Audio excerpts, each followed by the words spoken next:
আর আমার বন্ধুরা আমার, আল্লাহর নবী সাল্লাল্লাহু আলাইহি সাল্লাম দুনিয়ার বুকে আগমন করেছিলেন শান্তির বার্তা নিয়ে। আল্লাহর নবী দুনিয়ার বুকে আগমন করেছেন শান্তির দূত হয়ে। আল্লাহর নবী দুনিয়ার বুকে পদার্পণ করেছেন অন্যায়, অত্যাচার, ব্যভিচার, জেনা সব কিছুকে বন্ধ করার জন্য আল্লাহর নবী সাল্লাল্লাহু আলাইহি সাল্লাম দুনিয়ার বুকে আগমন করেছিলেন। জোরে বলুন, তোয়ারা হয়ে গিয়েছিল। সবাই বলুন আলহামদুলিল্লাহ। ঘর ঘর উজালা বা, ঘর ঘর উজালা বা, লাতবা घर घर उजाला बा, तोहरे घर से आका तेरी आमद की रहमत बरसे। নবীর ইতাআত করলে সেটাই আল্লাহর ভালোবাসা। বলুন সুবহানাল্লাহ। নবীকে আমরা কেউ ভুলিনি, কেউ ভুলবো না, ভুলিনি, ভুলবো না, ভুলতে পারি না। ওগো নবী তোমায় ভুলিনি, ভুলতে পারি না, ভুলিনি। Sweet Medina, oh my sweet Medina, I cannot forget you dear Medina. সুবহানাল্লাহ বলুন। আল্লাহ নবী সাল্লাল্লাহু আলাইহি সাল্লাম এমন একজন প্রফেট, এমন একজন নেতা, সেরকম তোমরা ঈমান আনো। এক হাদিসের মধ্যে এসেছে আল্লাহ নবী বলছেন ফিরাউনের স্ত্রী আসিয়া রাদিয়াল্লাহু তাআলা আনহা যেমন ঈমান এনেছিলেন তোমরাও তেমন ঈমান আনয়ন করো। ফিরাউনের দাসী যেমন ঈমান এনেছিলেন, মৃত্যুর পরোয়ানাকে সামনে রেখে স্বীকার করেনি কখনো ফিরাউনকে খোদা বলে।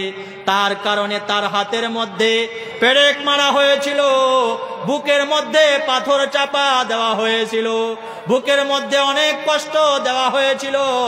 দুনিয়ার বুক থেকে অনেক কষ্ট করে তাকে দুনিয়া থেকে বিদায় জানানো হয়েছিল। আল্লাহ পাক বলেন, ও মুমিনেরা, তারা যেমন ঈমান এনেছিল তোমরাও সেরকম ঈমান আনয়ন করো। ফিরাউনের বিবি আসিয়া যেমন ঈমান এনেছিলেন তুমিও তেমন ঈমান আনো। ফিরাউনের দাসী যেমন ঈমান এনেছিলেন তুমিও তেমন ঈমান নিয়ে আসো। এক হাদিসের মধ্যে এসেছে ওই মানুষেরা যেমন ঈমান এনেছে তোমরাও তেমন ঈমান নিয়ে আসো। ওই মানুষেরা কারা? আল্লাহর নবী বলেন, আল্লাহর নবীর জামানায় একদল সাহাবা, এরা জিহাদ করার পরে, যুদ্ধ করার পরে তারা বাড়ি ফিরতেছিল। তারা বাড়ি ফিরতেছিল। বাড়ি ফিরতে ফিরতে রাস্তায় যখন রাত হয়ে গেল, রাত হয়ে যাওয়ার পর একদল যুবকের দেখা হলো, একদল মানুষের দেখা হলো। এই সাহাবাওয়ালা জামাতটা, এই কাফেলাটা, যুদ্ধের কাফেলাটা ওই লোকদেরকে বলল, ও আল্লাহর বান্দারা, তোমরা আমাদেরকে একটা জায়গা দেখিয়ে দাও, যেই জায়গাটায় আজকের রাত্রিটা আমরা কাটাতে চাই, যেই জায়গাটায় আজকের রাত্রিটা আমরা যাপন করতে চাই, এমন একটা সুরক্ষিত জায়গা তোমরা আমাদেরকে দেখিয়ে দাও। এই যুবকের দলটা, এরা ছিল মুনাফিক, এরা ছিল খ্রিস্টান। এরা কি করলো? আল্লাহর নবীকে একটা সুরক্ষিত জায়গা দেখিয়ে না দিয়ে সাহাবাওয়ালা জামাতটাকে, এই কাফেলাটাকে একটা সুরক্ষিত জায়গা দেখিয়ে দিল না, বরং বলল, ওই যে জায়গাটা দেখছো সামনে একটা ফুলের বাগান, এই ফুলের বাগানে তোমরা চলে যাও। আর ফুলের বাগানের জায়গাটা খুব উন্নত মানের জায়গা, খুবই দামি জায়গা। এই ফুলের বাগানটাতে তোমরা আরাম সাথ আজকের রাত্রিটাকে তোমরা কাটাও। আল্লাহ নবীর সাহাবারা তাদের আশ্বাসে, তাদের কথায় বিশ্বাস করে ওই বাগানের দিকে ধাবিত হলেন। বাগানে যাওয়ার পরে দেখলেন এটা কোনো ফুলের বাগান নয়, এটা কোনো ফুলের বাগান নয়। এটা কোনো আরামের বাগান নয়, এটা কোনো সজ্জার জায়গা নয়, আরাম করার জায়গা নয়। সাহাবারা দেখলেন এই জায়গাটায় শুধুমাত্র বাপ ভাল্লুক আর সাপ বিচ্ছুর জায়গা। খ্রিস্টানরা তাদেরকে এই আল্লাহ নবীর কাফেলাটাকে সঠিক জায়গায় না পাঠিয়ে রং জায়গায় পাঠিয়েছেন। বলছে ওটা খেজুরের বাগান, ফুলের বাগান, খুব সুন্দর জায়গা, তোমরা ওখানে যাওয়ার পর আরাম সাথ আজকের রাত্রিটাকে তোমরা কাটাও। আল্লাহ নবীর সাহাবারা রাস্তায় যেতে যেতে যেতে যেতে যতই যাচ্ছে খেজুরের বাগান আসছে না, ফুলের বাগান আসছে না, বরং সাপ বিচ্ছুর জায়গা, বাঘ ভাল্লুকের গন্ধ তারা পেতেছে। আল্লাহ নবীর সাহাবাদের জামাতের কাফেলার লিডার ছিলেন হযরতে সাঈদ রাদিয়াল্লাহু তাআলা আনহু। হযরতে সাঈদ রাদিয়াল্লাহু তাআলা আনহু সাহাবাদেরকে বললেন, ও আল্লাহর নবীর সাহাবারা, আর তোমরা আগের দিকে যেও না, আর সামনের দিকে তোমরা যেও না, আর সামনের দিকে গেলে আমাদের জন্য বিপদ অপেক্ষা করেছে। এই দেখো বাঘ ভাল্লুক, ওই দেখো সিংহ শাবকেরা আমাদেরকে খাওয়ার জন্য ওত পেতে আছে। এই খ্রিস্টানেরা আমাদেরকে পথভ্রষ্ট করার জন্য অন্য জায়গায় পাঠিয়েছে, বলেছে এটা খেজুরের বাগান, এটা ফুলের বাগান, কিন্তু এটা ফুলের বাগান নয়, এটা হলো সিংহস্র পশুদের বাগান। আল্লাহ নবীর সাহাবারা হযরতে সাঈদ বললেন, তোমরা একটা কাজ করো, এখানে শিবির স্থাপন করো, তাবু গাড়ার চেষ্টা করো, তোমরা তাবু নির্মাণ করো, আজকের রাত্রিটাকে আমরা এই তাবুর নিচে কাটাবো। আল্লাহ নবীর সাহাবা দেখো তারা কেমন ঈমান এনেছিল। আল্লাহ নবীর সাহাবারা একটা তাবু তৈরি করলেন, শিবির স্থাপন করলেন। শিবির স্থাপন করার পরে টিমের লিডার, এই কাফেলার লিডার হযরতে সাঈদ রাদিয়াল্লাহু তাআলা আনহু বললেন, তোমরা একটা স্টেজ বানাও। স্টেজ, এই যে এত বড় একটা স্টেজ দেখছেন, হযরতে সাঈদ বললেন তোমরা একটা স্টেজ বানাও। বাকি সাহাবারা বলছেন, আমাদের টিমের লিডারকে ভূতে পেয়েছে নাকি জিনে পেয়েছে? এখানে আছে বাঘ, এখানে আছে হিংস্র পশু, আর এখানে আছে দামি দামি বড় বড় হিংস্র জানোয়ার। আর আমাদের টিম লিডার বলছে তোমরা একটা স্টেজ বানাও, একটা স্টেজ তৈরি করো। হযরতে সাঈদের কথা মতো একটা স্টেজ তৈরি করা হলো, এরকম দামি স্টেজ বানানো হলো। স্টেজ বানানোর পরে হযরতে সাঈদ রাদিয়াল্লাহু তাআলা আনহু স্টেজের উপর চড়ে পড়লেন। স্টেজে চড়ে পড়ার পরে সাহাবারা মনে করেছিলেন যে আমাদের জন্য কোনো ভাষণ দেবেন, আমাদেরকে অভয় দেবেন, আমরা যেন আল্লাহর রাস্তায় টিকে থাকি এই খারাপ সময়ে আমাদের জন্য কোনো ভাষণ দেবেন। কিন্তু সাঈদ রাদিয়াল্লাহু তাআলা আনহু কি ভাষণ দিচ্ছেন? হযরতে সাঈদ বললেন না, হে মুমিনেরা তোমরা হুঁশিয়ার হয়ে যাও, এটা বললেন না। হযরতে সাঈদ কি বললেন? স্টেজ তৈরি করার পরে স্টেজের উপরে বসে হযরতে সাঈদ বললেন, ইয়া আইয়াতুহাল হাশারাত, হে জঙ্গলের হিংস্র পশুরা, তোমরা হুঁশিয়ার হয়ে যাও।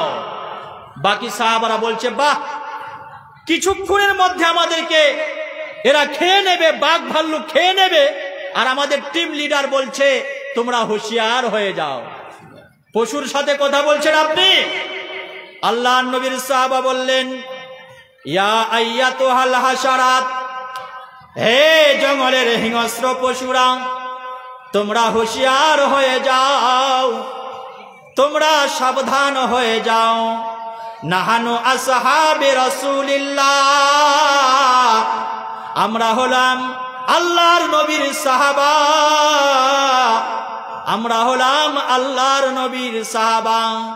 নাহানু নাজিলুনা, আজকের রাত্রিটাকে আমরা এই জঙ্গলের মাঝে কাটাবো, এই জঙ্গলের মাঝে আজকের রাত্রিটা আমরা কাটাবো, এই জঙ্গলে আজকের রাতটা আমরা থাকবো। তোমরা একটা কাজ করো, তোমরা আমাদের জন্য এই জঙ্গলটা ছেড়ে অন্য কোনো জঙ্গলে চলে যাও, আমাদের উপর আক্রমণ করার চেষ্টা করো না। যদি কেউ আমাদের উপর আক্রমণ করো তাহলে কিন্তু আমি সাঈদ তোমাদেরকে কতল করে দেব। বাকি সাহাবারা বললেন, আমাদের টিম লিডার পাগল হয়ে গেছে, তার মাথার ব্রেনটা খারাপ হয়ে গেছে। জন্তু জানোয়ারদেরকে বোঝানোর চেষ্টা করেছে, বাঘ ভাল্লুকদেরকে ভয় দেখাচ্ছে, আমাদের টিম লিডার পাগল হয়ে গেছে। আমার বন্ধুরা, আমার ভাইরা, আমার মা বোনেরা, আমার আল্লাহর নবীর সাহাবার এত বড় পাওয়ারফুল ঈমান, এত বড় তার কথার মধ্যে তাসির ছিল, এত তার কথার মধ্যে প্রভাব ছিল। হযরতে সাঈদ যেমনি বলল, আজকের রাতটা আমরা এখানে কাটাবো, তোমরা আমাদের জন্য জায়গা ছেড়ে দিয়ে অন্য কোথাও চলে যাও। এই ঘোষণাটা দেওয়ার সাথে সাথে দেখা গেল বাঘ যেখানে ছিল তার বাচ্চাকে মুখে নিয়ে আল্লাহ নবীর সাহাবাদের জন্য জায়গা খালি করে দিয়ে তারা পালিয়ে গেল। আল্লাহ নবীর সাহাবাদের দিকে মুখের দিকে তাকিয়ে তারা নিজের নিজের বাচ্চাকে মুখে নিয়ে বুকে নিয়ে তারা পালিয়ে যেতে লাগলো, তারা চলে যেতে লাগলো। আল্লাহর নবী দেখতেছে, আমার আল্লাহর নবীর সাহাবা এই টিম লিডার হযরতে সাঈদ দেখতেছে, সাহাবাদেরকে গুনিয়ে গুনিয়ে দেখছে, গুনিয়ে গুনিয়ে দেখছে, গুনিয়ে গুনিয়ে দেখার পর একটা সাহাবা তাদের মধ্যে পাওয়া যাচ্ছে না। একজন সাহাবা, তার নাম হলো সাফিনা রাদিয়াল্লাহু তাআলা আনহু, তাকে খুঁজে পাওয়া যাচ্ছে না। হযরতে সাঈদ বলছে, নিশ্চয় এই আমাদের বন্ধু সাঈদ, আমাদের বন্ধু সাফিনাকে মনে হয় জঙ্গলের পশু খেয়ে নিয়েছে, মনে হয় হিংস্র পশু খেয়ে নিয়েছে, না হলে আজ আমরা তাকে খুঁজে পাচ্ছি না কেন। আর হযরতে সাফিনা রাদিয়াল্লাহু তাআলা আনহু পিছনে যেতে যেতে যেতে যেতে পিছনে পড়ে গিয়েছিল। কেন পড়েছিল? সাফিনা মানে হলো জাহাজ, সাফিনা মানে জাহাজ। আল্লাহর নবী বলছেন, জাহাজ তো পানিতে চলে আর আমার সাফিনা ডাঙায় ডাঙায় চলে। তার নাম কেন সাফিনা? আল্লাহর নবীর সাহাবারা যখন যুদ্ধে যেত, যুদ্ধের মাল সম্পদ যখন তারা বয়ে নিয়ে যেতে পারতো না, হযরতে সাফিনা বলতেন, ও আল্লাহর নবীর সাহাবারা, তোমরা তোমাদের মাল সামানগুলো আমার ঘাড়ে চড়িয়ে দাও, আমার ঘাড়ে তোমরা দিয়ে দাও। তোমরা যদি বহন করতে না পারো, আমি সাফিনা তোমাদের মাল বহন করে নিয়ে যাব। আল্লাহর নবী বলছে, তুমি তো সাফিনা। সাফিনা বলছে, কি বললো নবীজি, কি বললো? সাহাবারা বলছে, তোমাকে বলেছে সাফিনা। সাফিনা মানে নৌকা, জাহাজ। হযরতে সাফিনা বললেন, ও আল্লাহর নবীর সাহাবারা, আমার আসল নাম কিন্তু সাফিনা নয়, আমার আসল নাম অন্য। কিন্তু যখন আল্লাহর নবী আমাকে সফিনা বলেছেন, আমার আসল নামটা পাল্টিয়ে দিলাম। আমি আল্লাহর নবীর রাখানো নাম, আমার নামটা আজ থেকে সফিনা করে তোমরা সবাই ডাকবে। সুবহানাল্লাহ বলেন। এই হযরতে সফিনা হন্তদন্ত করে যাচ্ছে, এদিকে ব্যাগ, এদিকে বস্তা, এদিকে স্টোভ, এদিকে চুলা, মানে সাহাবাদের মাল যা যা ছিল নিয়ে আস্তে আস্তে করে যাচ্ছে। যেতে যেতে পিছনে পড়ে গিয়েছিল, একাই যাচ্ছে। যেতে যেতে দেখছে সমুদ্রের মাঝখানে ছোট রাস্তা, গিরিপথ, আর তার মাঝখানে একটা বাঘ দাঁড়িয়ে আছে, সিংহ দাঁড়িয়ে আছে। হযরতে সাফিনা বলছেন, কি হবে আমার অবস্থা? আমি একাই, আমার সঙ্গীরা তো সব আগে পৌঁছে গেছে, কি হবে আমার অবস্থা? হযরতে সাফিনা বললেন, ও আল্লাহর সৃষ্টিজীব সাফি, আল্লাহর সৃষ্টিজীব বাঘ, ও নেকড়ে বাঘ, সিংহ রে, ইন আকরামতানি ফাকরাকামাল্লাহ। ও আমার বাঘ, আল্লাহর পাঠানো বাঘ, যদি তুই একটু আমার একরাম করো। যদি তুমি আমার একটু সাহায্য করো রে, তাহলে আমার আল্লাহ তোমাকে সাহায্য করবে।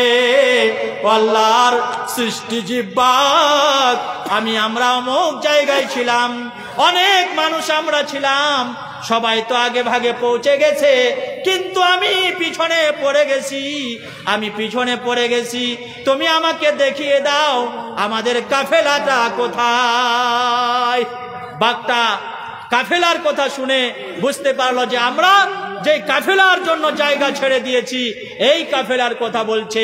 সিংহটা লেজ নাড়িয়ে নাড়িয়ে যেন বলছে, তাকে বুঝাতে চাচ্ছে, হে সফিনা, চলো চলো, আমি তোমাকে সেই কাফেলা পর্যন্ত পৌঁছে দিচ্ছি।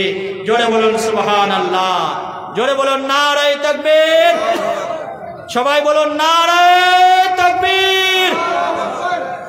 মাদ্রাসা কাসিমুল উলুম জলসা কমিটি, দস্তরবন্দি জলসা, আল কোরআনের আলো, আল হাদিসের